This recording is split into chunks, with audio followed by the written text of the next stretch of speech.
او یوه قصه درته کوم خاندی به نه راپورې ستاسو به خوښه شي که نه خو د زړه بوج سپکوم په حقیقت که اډانه نه وه او نه وي شوي بیا په آخر کې راته ووایه کاذب تورابه داسې قصه وه چې زمونږ یو د لرګي صندوق او د صندوق مخه د لاس په ټوکایي جوړه وه یوه حصه کې یو زنجیر او یو غټ کلب پروت و هغه صندوق کې به مې مور زمونږ جامې کېښودې او بیا ناڅاپي مې یو ورځ هغه صندوق ولیدو خو چې کتل مې نو د خان کاکا د مال ځای کې و او څه درته ووایم هو به هو زمونږ صندوق و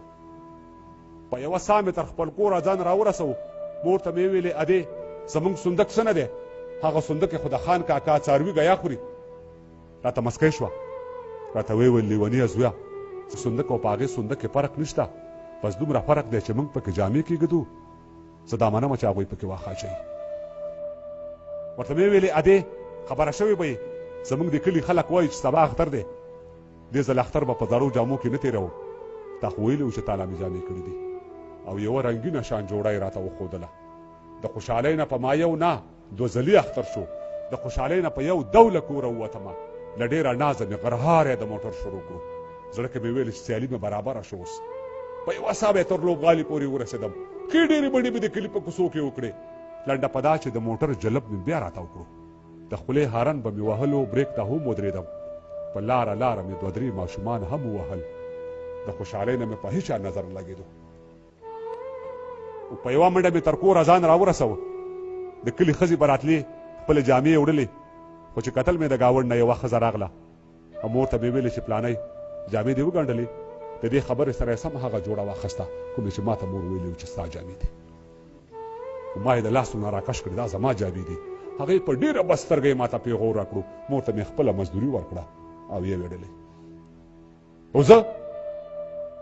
زه په ژړا شوم او مور ته مې ورمنډه کړله هغې سینې پورې جخت ونیولم ښه د لاسه یې راته راکړه خو قانع یې نه کړم او دومره مې وژړل چې تاسو خبر یې ژړېدلو کې بلا خوند دی چې د خفګان نه یوې ګرمې تبې ونیولم او اخر مې مور راته سوګند په یوه جوړه وخوړو ویل ته وده شه زه د شپې تالا جامې ګنډمه او د ټیکري په یوه پیسکه یې سر وتړلو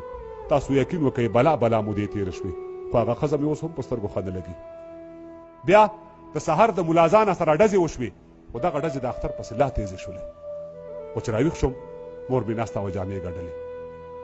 د ویښېدلو سره سم مې بیا اصرار شروع کړو هغې ویل راته چې صبر وکړه زه صبرېدم چېرته په خپله خبره ټینګ ولاړو شاید چې نور حوصله ورپاتې شوې نه وه او راته معلومه شو چې خدای ګو دا جامې هم پردی دي او دومره یې ووهلم چې په پرتو خاورو راوغورځېدم بیا ویده شوم او بیا دوباره زه د ملګرو په دې شور راویښ شوم خو چې کتل مې حویلی کې ماشومان ولاړ وو او د اختر په ګلورینو جامو ټول سنبال وو او مور مې ویل ورته چې ودرېږئ مېوه در کوم چې تر کوټې پورې راتله نو ما ځان بیا ویده کړو ولې چې زما په هغې جامو کې ډېر فرق و او کوټې ته راغله د کټوۍ نه د غنمو نینې په خپل پلو کې زر واړولې بیا ووته او زه نور پوه نه شوم خو د مور مې یو خبر واورېده ویلې بچو ګورئ خفه نه شئ زه کونډه یم خو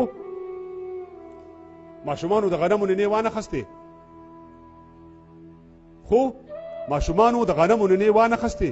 مور مې په ډک پلو په ستو قدمونو راغله هغه نینې په یو چت جام کې ور واړولې په سوچ کې کېناسته تندي ته یو لاس ورکړو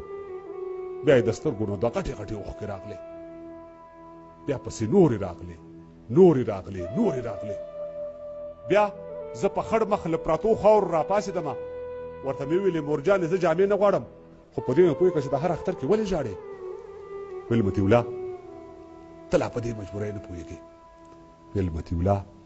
ته لا په دې مجبورۍ نه پوهېږې